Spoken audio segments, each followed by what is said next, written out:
ಮರೆಯಾಗುತ್ತಿರುವ ಈ ಸಾಂಪ್ರದಾಯಿಕ ರುಚಿ, ಈ ಸ್ಪೆಷಲ್ ರೆಸಿಪಿ ನಿಮಗೇನಾದರೂ ಗೊತ್ತಾ? ಇದು ಕೆಸುವಿನೆಲೆಯ ಗಂಟಿನ ಕರಿ.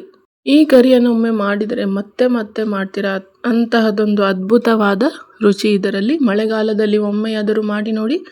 ಹಾಯ್ ಹೆಲೋ ನನ್ನ ಯೂಟ್ಯೂಬ್ ಫ್ಯಾಮಿಲಿ, ಹೇಗಿದ್ದೀರಾ? ನೀವೆಲ್ಲರೂ ಚೆನ್ನಾಗಿದ್ದೀರಾ ಅಂತ ನಾನು ಭಾವಿಸ್ತೀನಿ. ಇವತ್ತು ಅಮ್ಮನ ಕಿಚನಿಂದ ನಾನು ಶೂಟ್ ಮಾಡಿರುವಂತಹ ವಿಡಿಯೋವನ್ನು ನಿಮ್ಮ ಜೊತೆ ಶೇರ್ ಮಾಡಲಿಕ್ಕಿದ್ದೇನೆ. ಎಳೆ ಕೆಸುವಿನೆಲೆ ಸೊಪ್ಪಿನಿಂದ ಗಂಟನ್ನು ಈ ರೀತಿಯಾಗಿ ಮಾಡಿಕೊಂಡು ಕರಿಯನ್ನು ಮಾಡಲಿಕ್ಕೆ ತೋರಿಸ್ಲಿಕ್ಕಿದ್ದೇನೆ. ಈ ರೆಸಿಪಿಯನ್ನು ಪೂರ್ತಿಯಾಗಿ ನೋಡಿ. ತುಂಬಾ ರುಚಿಯಾದ ಕರಿ ಇದು. ಖಂಡಿತ ಒಮ್ಮೆ ಮಾಡಿ ನೋಡಿ. ಈ ವಿಡಿಯೋ ಸ್ಟಾರ್ಟ್ ಮಾಡೋದಕ್ಕಿಂತ ಮುಂಚೆ ನೀವೇನಾದರೂ ಫಸ್ಟ್ ಟೈಮ್ ನೋಡೋರಾಗಿದ್ದರೆ ನನ್ನ ಈ ಚಾನಲ್ ಇಷ್ಟ ಆಗಿದ್ದಲ್ಲಿ ಲೈಕ್ಸ್, ಶೇರ್, ಸಬ್ಸ್ಕ್ರೈಬ್ ಮಾಡೋದನ್ನು ಮರಿಬೇಡಿ ಫ್ರೆಂಡ್ಸ್. ಹಾಗಾದರೆ ಬನ್ನಿ ರೆಸಿಪಿಯನ್ನು ಸ್ಟಾರ್ಟ್ ಮಾಡ್ತಾ ಇದ್ದೇನೆ. ಮೊದಲಿಗೆ ಈ ಎಳೆದಿರುವಂತಹ ಕೆಸುವಿನೆಲೆ ಸೊಪ್ಪನ್ನು, ಅಂದರೆ ಸಾಫ್ಟಾಗಿರುವಂತಹ ಚಿಕ್ಕದಿರುವಂತಹ ಕೆಸುವಿನೆಲೆ ಸೊಪ್ಪನ್ನು ಈ ರೀತಿ ರೋಲ್ ಮಾಡಿಬಿಟ್ಟು ಒಂದು ಗಂಟನ್ನು ಕಟ್ಕೋಬೇಕಾಗುತ್ತೆ. ಇದಕ್ಕೆ ನಾವು ಕೆಸುವಿನೆಲೆ ಗಂಟು ಅಂತ ಕೂಡ ಹೇಳ್ತೇವೆ. ತುಳಿಯಲ್ಲಿ ಟೇಟ್ಲಾ ಕರಿ ಅಂತ ಕೂಡ ಹೇಳ್ತೇವೆ. ಇದನ್ನು ಈ ರೀತಿ ನಾಟ್ ಹಾಕಿಬಿಟ್ಟು ಮಾಡುವಂತಹ ಕರಿ ಇದು.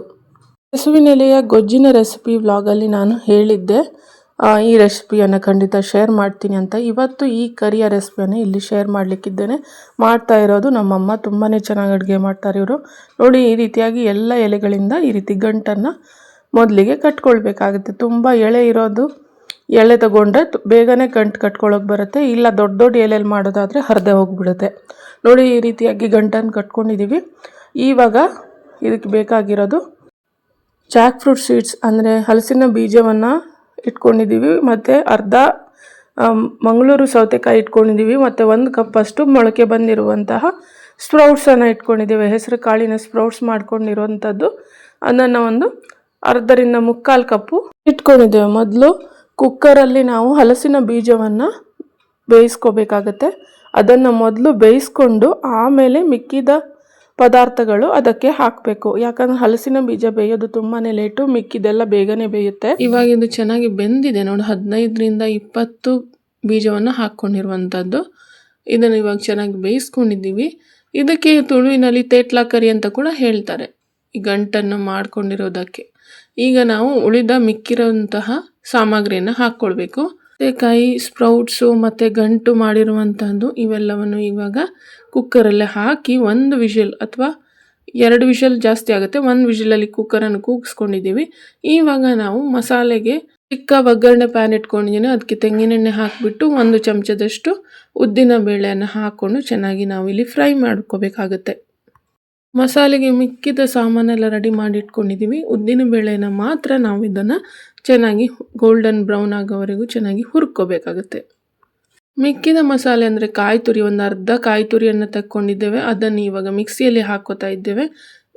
ಕಾಯಿ ತುರಿ ಅರ್ಧ ಹಾಕ್ಕೊಂಡಾಗಿದೆ. ಅದರ ಜೊತೆಗೆ ಮಿಕ್ಕಿದ ಸಾಮಾನುಗಳನ್ನು ಯಾವುದೂ ಹುರಿದಿಲ್ಲ, ಹಾಗೇ ಹಾಕಬೇಕು. ಬರೀ ಉದ್ದಿನ ಬೇಳೆ ಮಾತ್ರ ನಾವು ಹುರಿದಿರುವಂಥದ್ದು. ಮತ್ತು ಬ್ಯಾಡಗಿ ಮೆಣಸಿನ್ಕಾಯಿ ಹುರಿದಿರುವಂಥದ್ದು, ಖಾರಕ್ಕೆ ಎಷ್ಟು ಬೇಕೋ ಅಷ್ಟು ಹಾಕಬೇಕು. 1-2 ಚಮಚದಷ್ಟು ಹಸಿಯಾಗಿರುವಂತಹ ಧನಿಯಾ ಕಾಳು, ಮತ್ತು 1 ಹುಣಸೆಹಣ್ಣು, ಮತ್ತು ಅರ್ಧ ಚಮಚದಷ್ಟು ಜೀರಿಗೆ. ಹುಣಸೆಹಣ್ಣು 4ರಿಂದ 5 ಸ್ವಲ್ಪ ಜಾಸ್ತಿನೇ ಹಾಕ್ಕೋಬೇಕು. ಯಾಕಂದರೆ ಕೆಸುವಿನೆಲೆ ಸೊಪ್ಪಿಗೆ ಸ್ವಲ್ಪ ಹುಣಸೆಹಣ್ಣು ಮುಂದಾಗಿರುತ್ತೆ.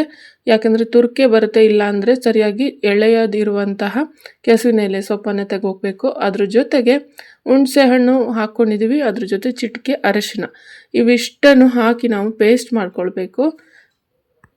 ಇವಾಗ ಹುರಿದಿಟ್ಟಿರುವಂತಹ ಉದ್ದಿನ ಬೇಳೆಯನ್ನು ಹಾಕ್ಕೊಂಡು ಚೆನ್ನಾಗಿ ಫೈನ್ ಪೇಸ್ಟು ಮಾಡ್ಕೋಬೇಕಾಗುತ್ತೆ. ಇವಾಗ ಚೆನ್ನಾಗಿ ನೀರೆಷ್ಟು ಬೇಕೋ ಅಷ್ಟು ಹಾಕ್ಕೊಂಡು ಫೈನ್ ಪೇಸ್ಟಾಗಿ ಮಾಡ್ಕೊಳ್ಳೋಣ. ಇವಾಗ ಒಳ್ಳೆ ಫೈನ್ ಪೇಸ್ಟ್ ಮಾಡ್ಕೊಂಡಿದ್ದಾರೆ. ಮಸಾಲೆ ರೆಡಿಯಾಗಿದೆ. ಈ ಮಸಾಲೆನ ಸಾರು ಹೇಗೆ ಮಾಡೋದಂತ ನೋಡ್ಕೊಂಡು ಬರೋಣ. ನನಗೆ ಥ್ರೋಟ್ ಇನ್ಫೆಕ್ಷನ್ ಆಗಿರೋದ್ರಿಂದ ಸ್ವಲ್ಪ ವಾಯ್ಸ್ ಕೂಡ ಹೆಚ್ಚು ಕಡಿಮೆ ಕೇಳಿಸ್ಬೋದು ನಿಮಗೆ. Really very sorry.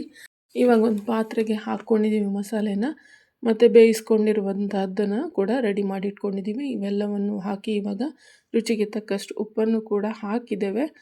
ಮತ್ತು ಸಾರಿಗೆ ಸ್ವಲ್ಪ ಎಕ್ಸ್ಟ್ರಾ ಉಪ್ಪು ಬೇಕಿದ್ದರೆ ಹಾಕ್ಕೊಳ್ಬೋದು. ಇವಾಗ ನೋಡಿ, ಇವೆಲ್ಲವನ್ನು ಚೆನ್ನಾಗಿ ಮಿಕ್ಸ್ ಮಾಡ್ಕೋಬೇಕು. ಇವಾಗ ಕನ್ಸಿಸ್ಟೆನ್ಸಿ ನೋಡಿಕೊಂಡು ಹಾಕ್ಕೋಬೇಕು. ಅನ್ನಕ್ಕೆ ಕಲಿಸಿಕೊಳ್ಳುವ ಹಾಗೆ ಕನ್ಸಿಸ್ಟೆನ್ಸಿಯಲ್ಲಿ ನೀರು ಹಾಕ್ಕೊಂಡು ಚೆನ್ನಾಗಿ ಇದನ್ನು ಒಮ್ಮೆ ಬೇಯಿಸ್ಕೊಳ್ಳೋಣ. ಇವಾಗ ಒಂದು 5ರಿಂದ 8 ನಿಮಿಷಗಳ ಕಾಲ ಇದನ್ನು ಮುಚ್ಚಿ ನಾವು ಮುಚ್ಚಳವನ್ನು ಮುಚ್ಚಿ ಬೇಯಿಸಬೇಕಾಗತ್ತೆ. ಇದನ್ನು ಚೆನ್ನಾಗಿ ಕುದೀತಾ ಇದೆ ನೋಡಿ, ಎಷ್ಟು ಚೆನ್ನಾಗಿ ಕುದೀತಾ ಇದೆ. ತುಂಬಾ ಒಳ್ಳೆಯ ಹೆಲ್ದಿ ರೆಸಿಪಿ ಅಂತಲೇ ಹೇಳ್ಬೋದು. ಖಂಡಿತ ಒಮ್ಮೆ ಟ್ರೈ ಮಾಡ್ತೀರಾ ಅಲ್ವಾ? ಮತ್ತು ಹೇಗೆ ಬಂತು ಅಂತ ನನಗೆ ಕಮೆಂಟ್ ಮೂಲಕ ತಿಳಿಸಿ. ಮತ್ತು ನಿಮ್ಮ ಮನೆಯಲ್ಲಿ ಈ ಥರದ್ದು ಮಾನ್ಸೂನ್ ರೆಸಿಪೀಸ್, ಏನಾದರೂ ಸ್ಪೆಷಲ್ ರೆಸಿಪೀಸ್, ಟ್ರೆಡಿಷ್ನಲ್ ರೆಸಿಪೀಸ್ ಇದ್ದರೆ ನನಗೆ ಖಂಡಿತ ಒಮ್ಮೆ ಶೇರ್ ಮಾಡಿ. ಇವಾಗ ನೋಡಿ ಇಂಗನ್ನು ತಗೊಂಡಿದ್ದೇವೆ. ಇವಾಗ ಇಂಗನ್ನು ನೀರನ್ನು ಮಾಡ್ಕೊಂಡಿದ್ದೇವೆ. ಈ ಇಂಗಿನ ನೀರನ್ನು ಇದಕ್ಕೆ ಹಾಕ್ಕೊಳ್ತಾ ಇರೋದು. ಇದು no onion and no garlic recipe.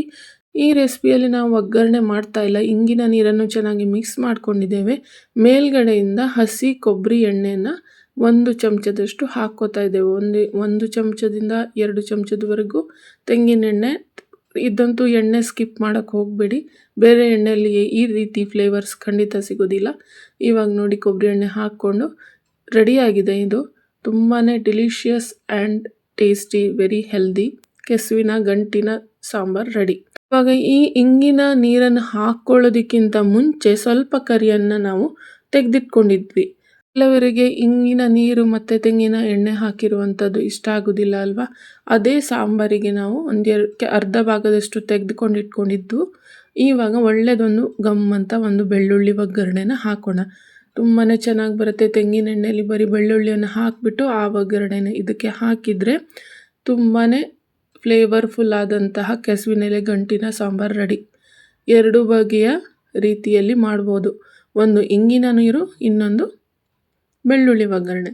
2 ರೀತಿಯಲ್ಲಿ ತುಂಬ ಟೇಸ್ಟಿಯಾಗಿ ಬರುತ್ತೆ. ಖಂಡಿತ ಒಮ್ಮೆ ಟ್ರೈ ಮಾಡಿ ಮತ್ತು ಹೇಗೆ ಬಂತು ಅಂತ ನನಗೆ ಕಮೆಂಟ್ ಮೂಲಕ ತಿಳಿಸಿ. ನೋಡಿ 2 ಕರಿ ರೆಡಿಯಾಗಿದೆ. ಎಷ್ಟು ಫ್ಲೇವರ್ಫುಲ್ ಗೊತ್ತಾ ಇದು? ತುಂಬಾ ಚೆನ್ನಾಗಿರುತ್ತೆ. ಹಾಗಾದರೆ ಮತ್ತೆ ಸಿಗೋಣ ಮತ್ತಷ್ಟು ರೆಸಿಪೀಸ್ಗಳೊಂದಿಗೆ, ಮತ್ತಷ್ಟು ಯುನೀಕ್ ಆ್ಯಂಡ್ ಹೆಲ್ದಿ ರೆಸಿಪೀಸೊಂದಿಗೆ, ಟ್ರೆಡಿಷ್ನಲ್ ರೆಸಿಪಿ ಅಥವಾ ಟಿಫಿನ್ ರೆಸಿಪೀಸೊಂದಿಗೆ. ಅಲ್ಲಿಯವರೆಗೂ ಲೈಕ್ ಮಾಡ್ತಾಯಿರಿ, ಶೇರ್ ಮಾಡ್ತಾಯಿರಿ, ಸಬ್ಸ್ಕ್ರೈಬ್ ಮಾಡ್ತಾಯಿರಿ. Thank you for watching and take care of yourself and bye-bye.